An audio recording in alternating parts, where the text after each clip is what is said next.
4월 24일 수요 예배를 시작하겠습니다. 땅과 거기에 충만한 것과 세계와 그 가운데에 사는 자들은 다 여호와의 것이로다. 여호와께서 그 터를 바다 위에 세우시며 강물 위에 건설하셨도다. 여호와의 산에 오를 자가 누구며 그의 거룩한 곳에 설 자가 누구인가? 곧 손이 깨끗하며 마음이 청결하며 뜻을 허탄한 데 두지 아니하며 거짓 맹세하지 아니하는 자로다. 그는 여호와께 복을 받고 구원의 하나님께 의를 얻으리니 이는 여호와를 찾는 족속이요 야곱의 하나님의 얼굴을 구하는 자로다. 아멘. 저희들을 창세전에 택정하시고 여기까지 인도해 주신 주님 감사드립니다. 오늘 이 예배 가운데 임재하여 주시고 이 예배가 신령과 진정으로 드려지는 예배가 되게 하여 주시옵소서. 이 모든 말씀 거룩하신 예수님 이름으로 기도드리옵나이다. 아멘. 사도신경 하시겠습니다. 전능하사 천지를 만드신 하나님 아버지를 내가 믿사오며 그 외아들 우리 주 예수 그리스도를 믿사오니 이는 성령으로 잉태하사 동정녀 마리아에게 나시고 본디오 빌라도에게 고난을 받으사 십자가에 못 박혀 죽으시고 장사한 지 사흘 만에 죽은 자 가운데서 다시 살아나시며 하늘에 오르사 전능하신 하나님 우편에 앉아 계시다가 저리로서 산자와 죽은 자를 심판하러 오시리라. 성령을 믿사오며 거룩한 공회와 성도가 서로 교통하는 것과 죄를 사하여 주시는 것과 몸이 다시 사는 것과 영원히 사는 것을 믿사옵나이다. 아멘. 찬송가 539장입니다.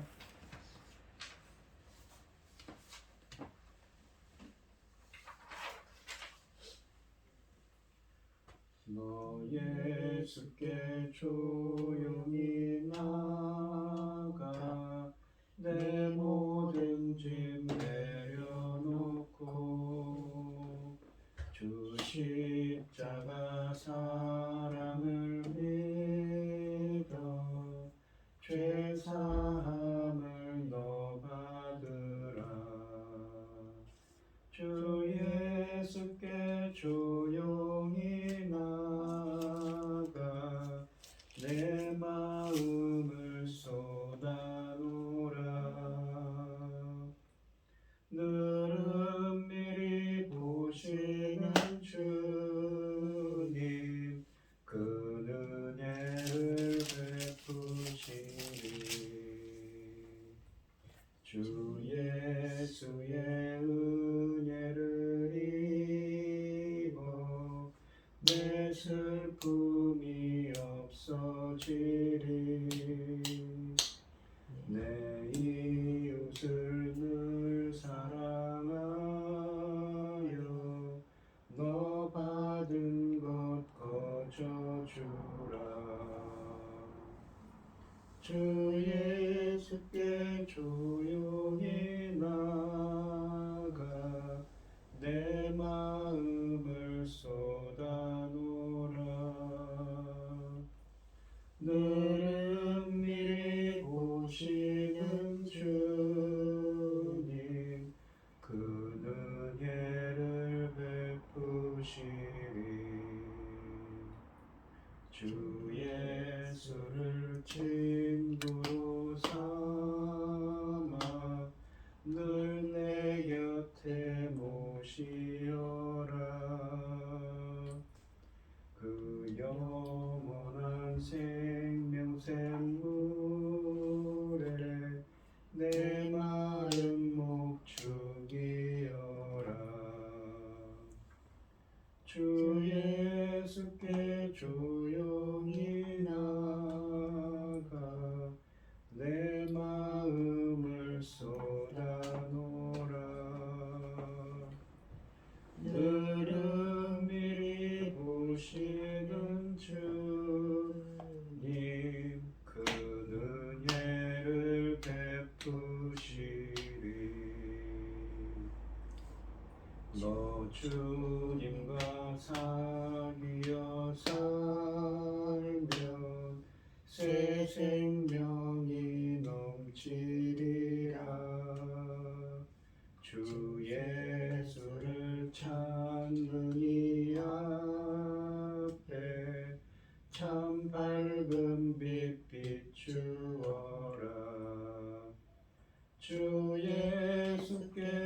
조용히 나가 내 마음을 쏟아놓으라.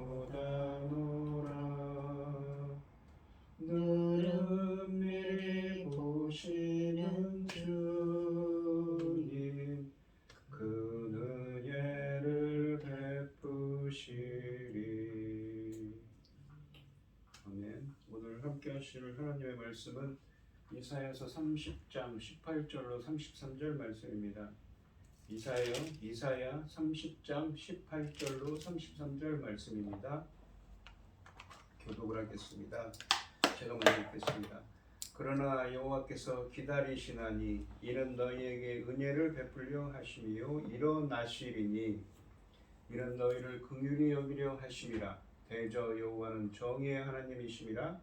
그를 기다리는 자마다 복이 있도다. 시온에 거주하며 예루살렘에 거주하는 백성아 나는 다시 통곡하지 아니할 것이라.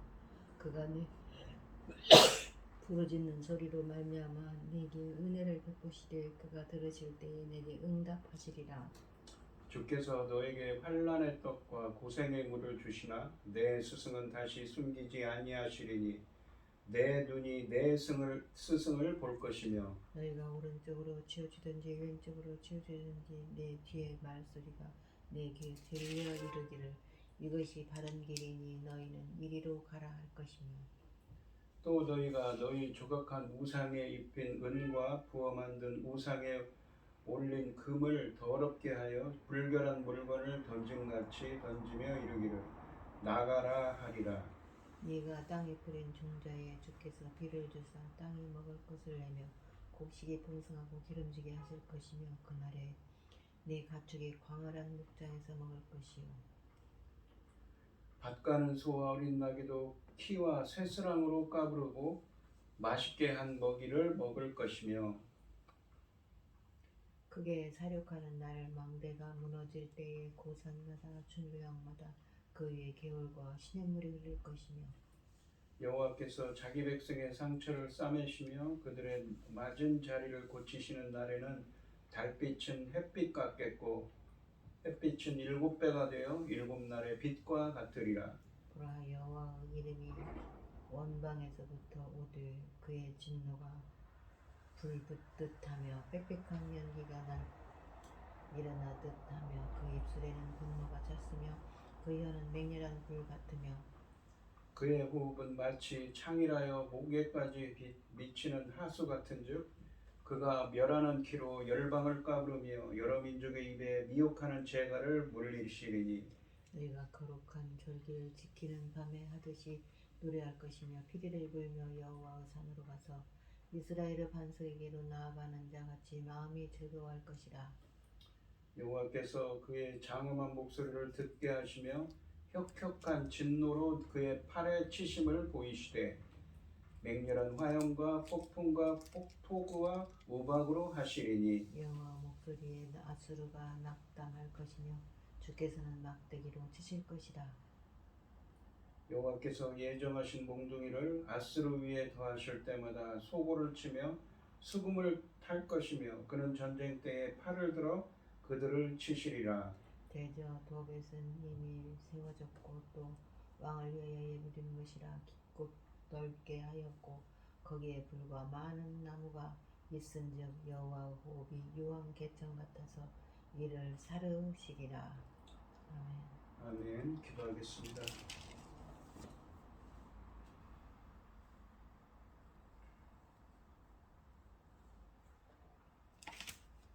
내 영혼아 여호와를 송축하라. 여호와 나의 하나님이여 주는 심히 위대하시며 존귀와 권위로 옷 입으셨나이다. 주께서 옷을 이운같이 빛을 입으시며 하늘을 휘장같이 치시며 물에 자기 누각의 들보를 얹으시며 구름으로 자기 수레를 삼으시고 파란 날개로 다니시며 바람을 자기 사신으로 삼으시고 불꽃으로 자기 사역을 삼으시며 땅에 기초를 놓으사 영원히 흔들리지 아니하셨나이다.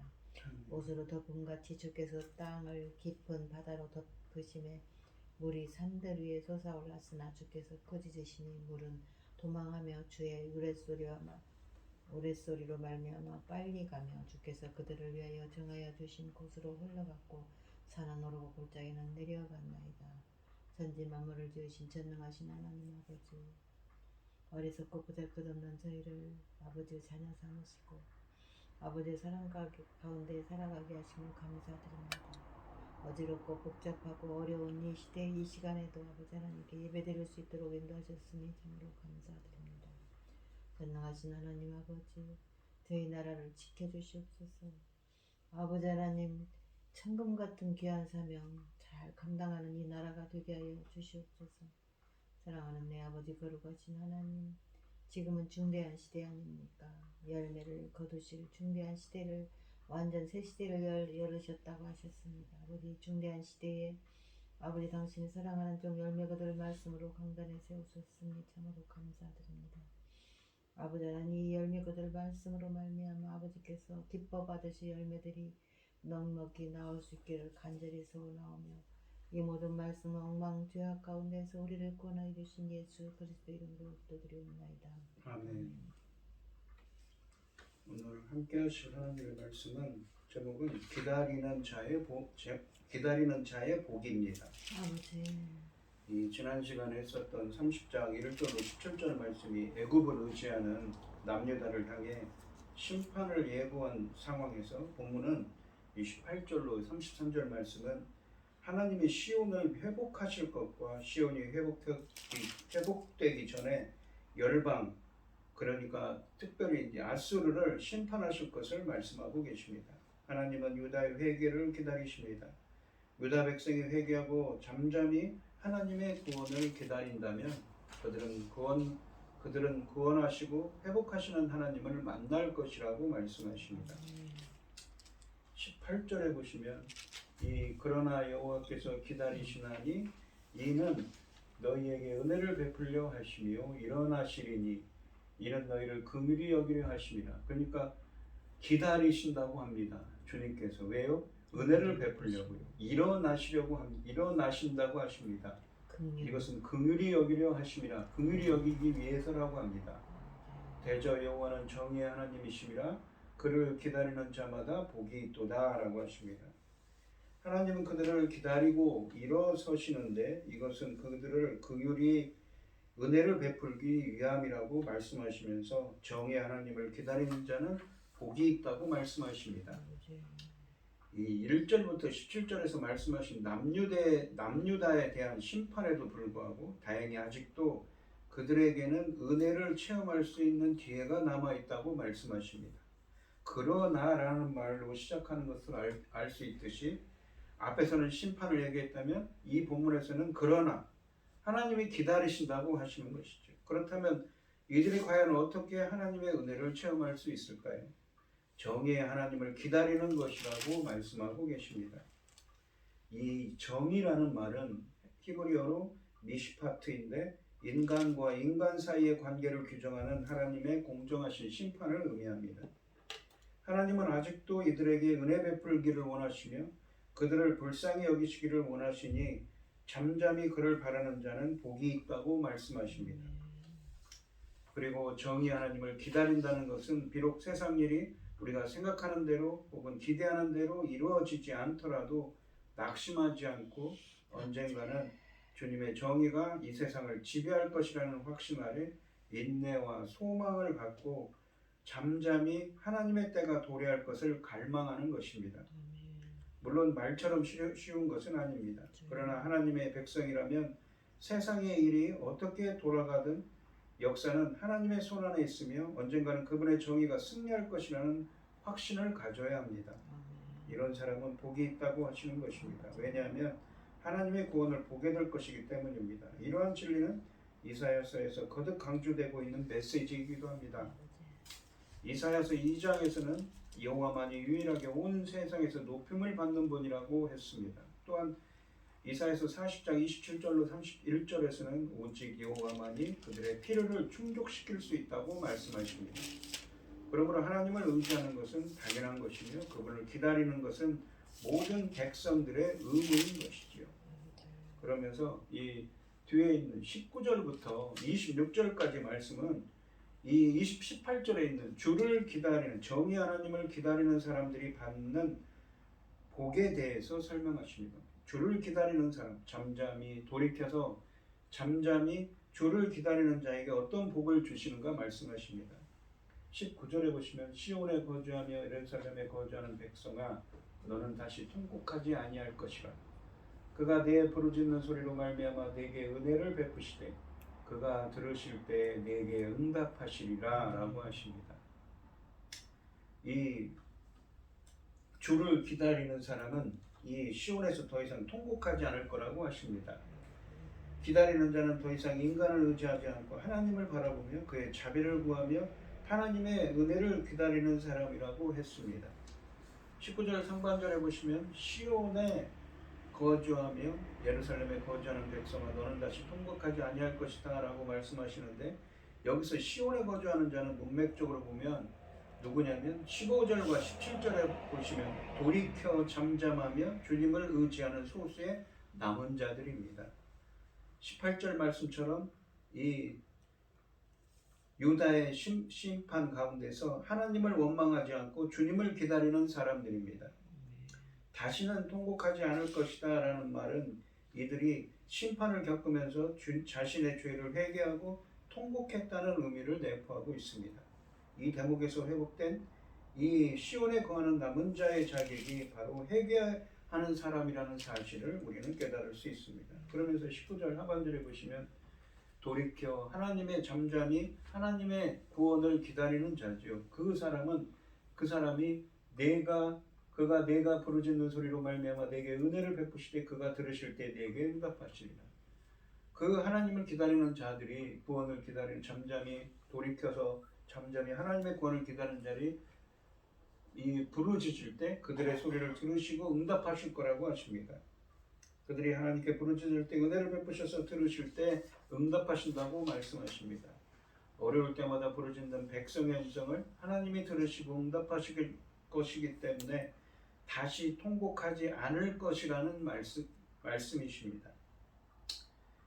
이스라엘 사람들의 염원이었던 하나님과의 이상적인 관계인 부르짖음과 응답 공식이 회복된다고 하십니다. 출애굽기 19장 이후에서 시내산에서 언약을 맺으실 때 하나님은 그의 백성이 부르짖음으로 짖으면 응답하실 것이라고 했습니다. 그 후에 시내산에서 맺어진 하나님과 이스라엘의 관계는 이 세대를 거듭하며 언약을 갱신하며 부르짖음과 응답으로 상징될 수 있었습니다. 이제 하나님은 그 같은 관계를 다시 회복하실 것이라고 말씀하시는 것이죠. 20절에 보시면 주께서 너에게 환난의 떡과 고생의 물을 주시나 내 스승은 다시 숨기지 아니하시리니 내 눈이 내 스승을 볼 것이며 라고 하십니다. 주님을 기다리는 자에게는 어떤 복을 또 주시냐면 하나님이 그의 백성들에게 환난의 떡과 고난의 물은 주셔도 내 스승은 다시 숨겨지지 않고 내 눈으로 내 스승을 볼 것이라고 말씀하십니다. 하나님께서 주의 백성들에게 환난의 떡과 고생의 물을 주신다는 표현은 미래에 겪어야 할 모든 환난과 고생을 예표하는 것입니다. 그리고 스승은 바로 하나님을 의미합니다. 이 말씀은 경우에 따라서는 하나님이 사랑의 징계를 하시겠지만 결국 스승이신 주님은 숨겨지지 않으시고 주님을 보게 될 거라고, 눈으로 보게 될 거라고 말씀하시는 것입니다.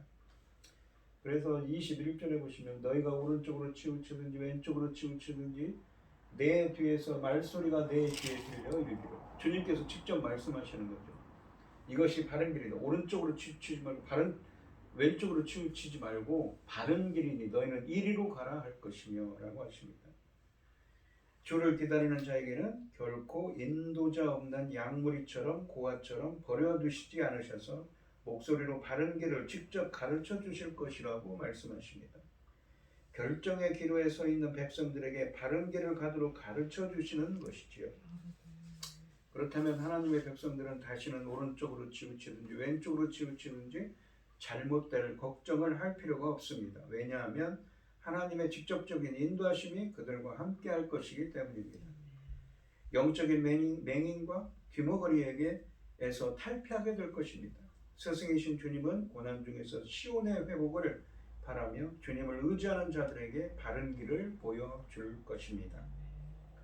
22절에 보시면 또 너희가 너희 조각한 우상에 입힌 은과 부어 만든 우상에 올린 금을 더럽게 하여.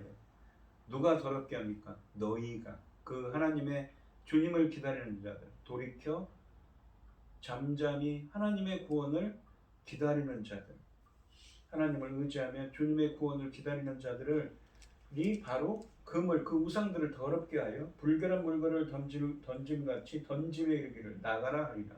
우상 숭배하는 것을 다 없애버린다는 것이지요. 주를 기다리는 사람에게 우상 숭배의 문제가 해결되고 있습니다. 이미 이사야서 2장에서 환란이 닥치면 주의 백성들이 그들이 섬기고 있던 우상들을 박쥐에게 내던질 것이라고 말씀하셨었는데 속았다는 느낌이 들었기 때문일 것입니다. 인간이 신을 숭배하는 가장 큰 이유는 환란 날에 조금이라도 덕을 보기 위해서일 것입니다. 그런데 실제로 환란 날이 그들에게 임하니 우상은 무용지물이라는 사실이 드러난 것이지요. 주의 백성이 속았다는 사실을 깨닫는 순간 그들은 누구를 책망할 것인가? 과연 그들은 누구에게 속았다는 말인가?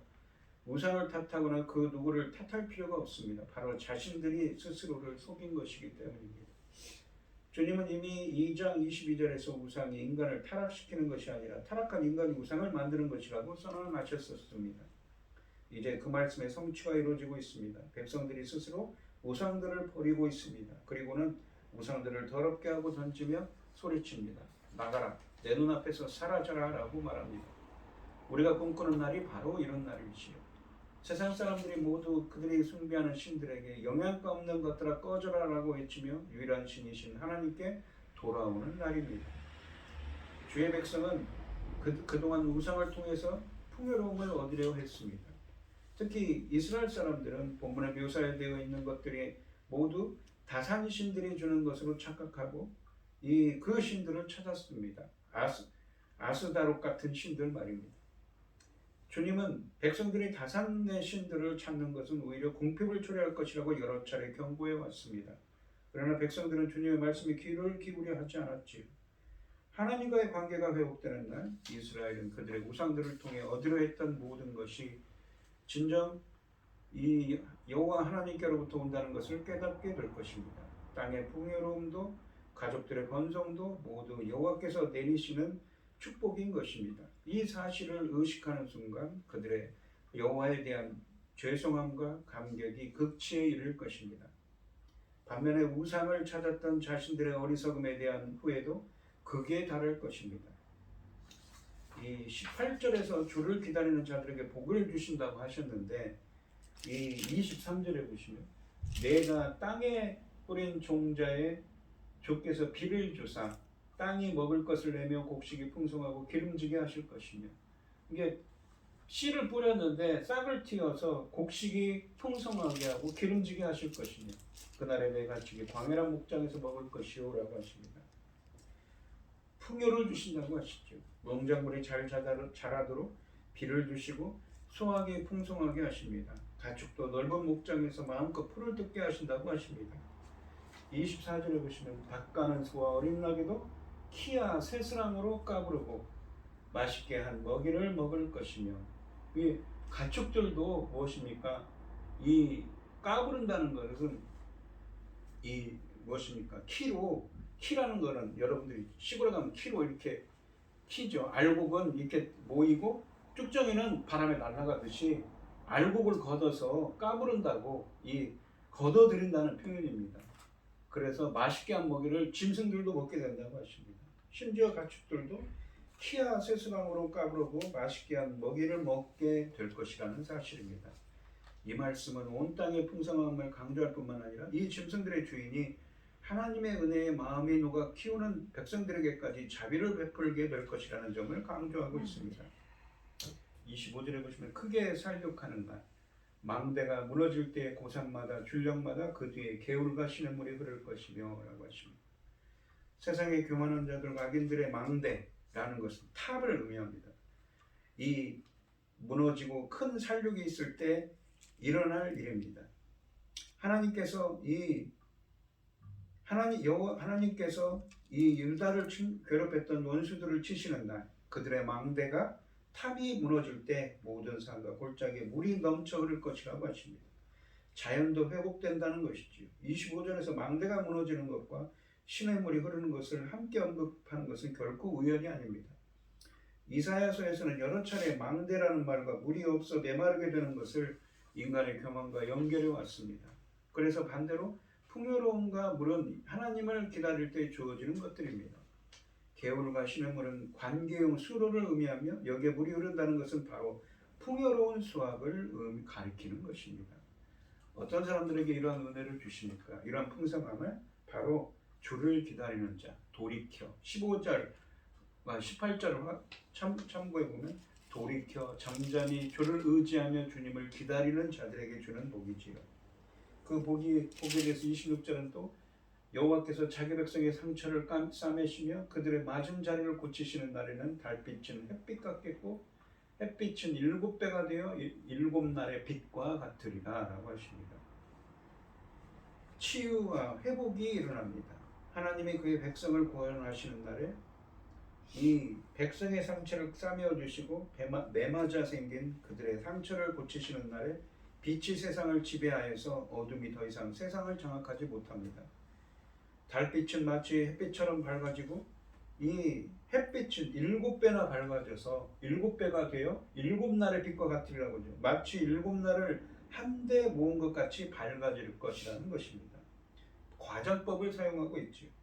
이날과 같이 해와 달이 밝아 보이는 날은 없을 것이라는 뜻입니다. 유다 백성들의 환난과 고통의 어두운 터널을 지나고 나면 그들에게 광명의 날이 올 것이라는 비유의 말씀입니다. 27절부터 30절에서는 그러면서 이 이스라엘을 침략했던 자들, 이스라엘이 하나님의 매로서 쓰임받은 아수르 같은 나라들이 어떻게 될 것인지 말씀하십니다. 18절부터 26절까지 말씀처럼 하나님의 백성은 은혜를 잊지만 그들을 괴롭히려는 나라들은 어떻게 될까요?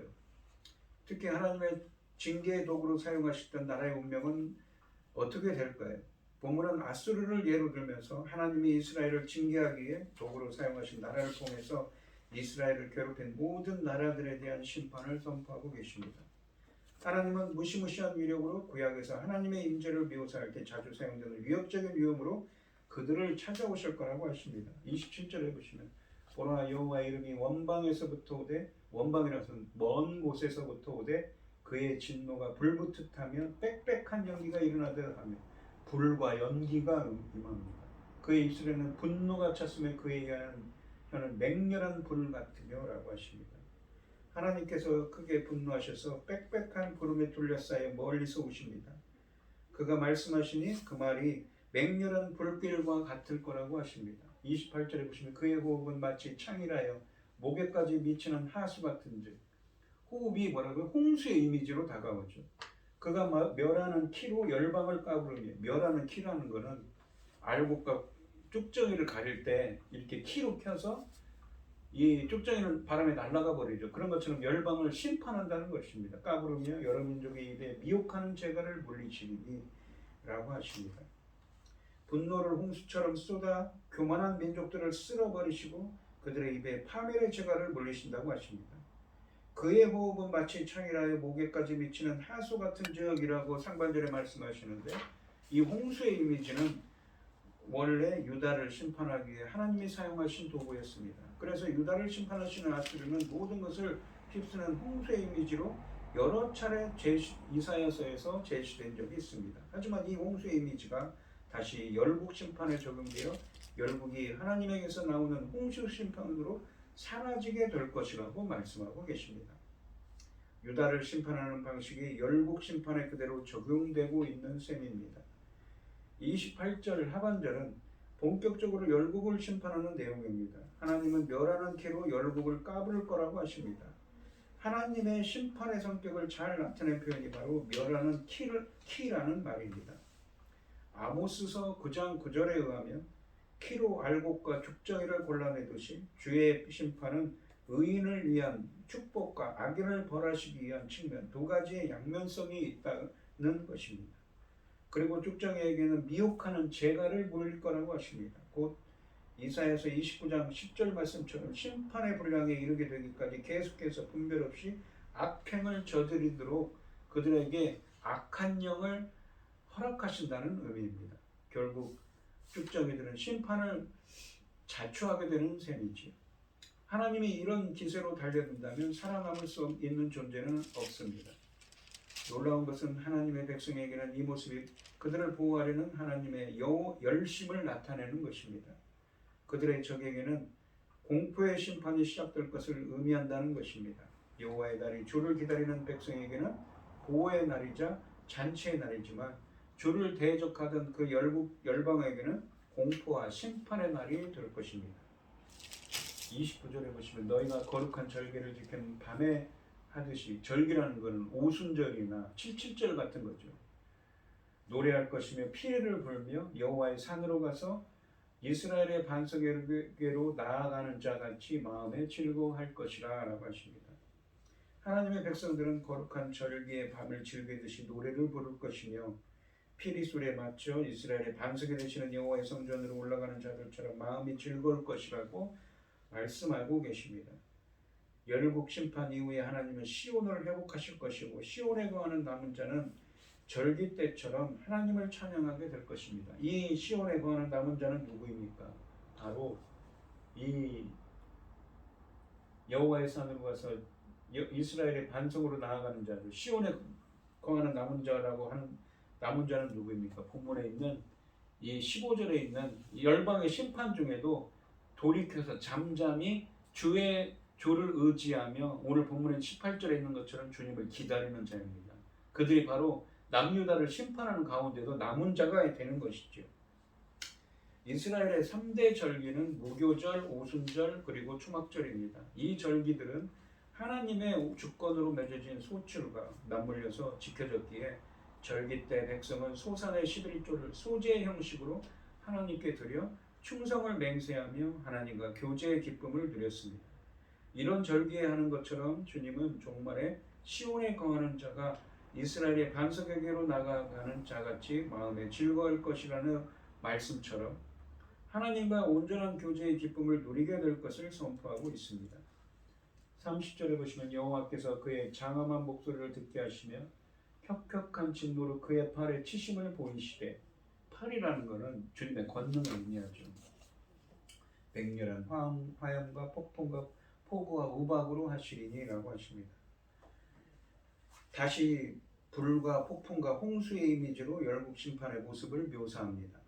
하나님께서 모든 백성들에게 그의 장엄한 목소리를 듣게 하시고 혁혁한 진노로 그의 권능의 치심을 보이시되 무서운 화염과 폭우와 폭풍과 우박으로 그의 분노를 느끼게 하실 거라고 하십니다. 여호와의 심판의 도구가 맹렬한 화염과 폭풍 그리고 폭우와 우박이라고 선언했는데 이것들은 인간의 힘으로는 도저히 막을 수 없는 초자연적인 불가항력적인 재앙들입니다. 이로 인해 아수르뿐만 아니라 종말의 악인들은 여호와 하나님이 바로 유일하신 진짜 신이심을 깨닫게 될 것입니다. 성경 다른 곳에서도 이러한 자연적 재난은 여호와의 진노를 의미하고 있다고 시편 38편과 에스겔서 13장에도 쓰여져 있습니다. 31절과 32절에 보시면 여호와의 목소리에 아수르가 낙담할 것이며 실망한다는 것이죠. 주눅든다는 것입니다. 주께서는 막대기로 치실 것이며 아수르를 막대기로 치신다고 합니다. 그러면서 여호와께서 예정하신 몽둥이를 아수르 위에 더하실 것이요 막대기와 몽둥이로 그들을 칩니다.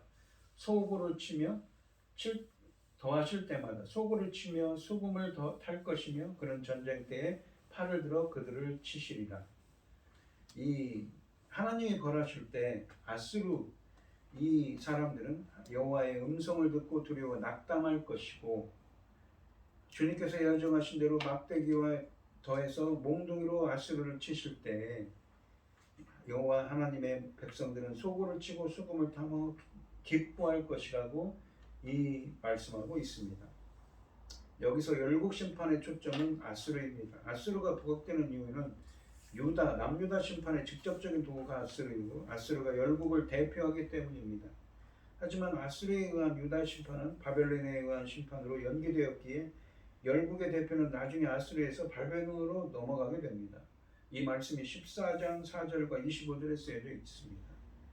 열국 심판은 이사야서에서 궁극적으로 악의 세력을 심판하는 모습으로 그려지고 있습니다. 악의 세력의 멸절은 메시아이신 예수 그리스도를 통해 이루어지고 이 궁극적으로 그렇지요. 신약 히브리서 12장 22절은 예수 그리스도를 통해 새로운 시온, 새 예루살렘이 출현하게 되었음을 알리고 있습니다. 이 히브리서 12장 22절에 보시면 너희가 이른 곳은 시온산과 살아계신 하나님의 도성인 하늘의 예루살렘과 천만 천사와, 그러니까 너희라는 건 하나님의 백성들입니다. 히브리서 기자가 이야기하는 시온산과 살아계신 하나님의 도성인 하늘의 예루살렘, 바로 새 예루살렘 성이 요한계시록에 나오는 그곳에 새 예루살렘 성에 이 신약의 그 새로운 예루살렘 백성들이, 하나님 나라의 백성들이 들어가게 되는 것이죠. 따라서 오늘날 신약의 성도는 메시아의 사역의 수혜자로서 죄의 세력이 멸해진 회복된 시온, 새 예루살렘에 거하는 자임을 우리는 알 수 있습니다. 그리고 그것에 대해서 궁극적으로 보면은 예언하고 있는 것이지요. 33절에 보시면 대저 도벳은, 도벳이라는 것은 이 무엇이냐면 이 예루살렘 성 밖에 위치했던 몰렉의 신에게, 몰렉이라는 이방 신에게 사람들을 불살라 제물로 드리던 인신 제사를 드리던 곳입니다. 이미 세워졌고 또 왕을 위하여 예비된 것이라. 왕은 어떤 왕이냐면 문맥적으로 보면 이 아수르의 왕입니다. 깊고 넓게 하였고 거기에 불과 많은 나무가 있은즉, 그러니까 그를 아수르 왕을 태우려고 심판하려고 도벳에다가 인신 제사를 드린 곳에 막 불과 많은 나무를 쟁여놓은 거예요. 여호와의 호흡이 유황개천 같아서 이를 사르시리라. 그들에게 심판이 임한다는 것이죠.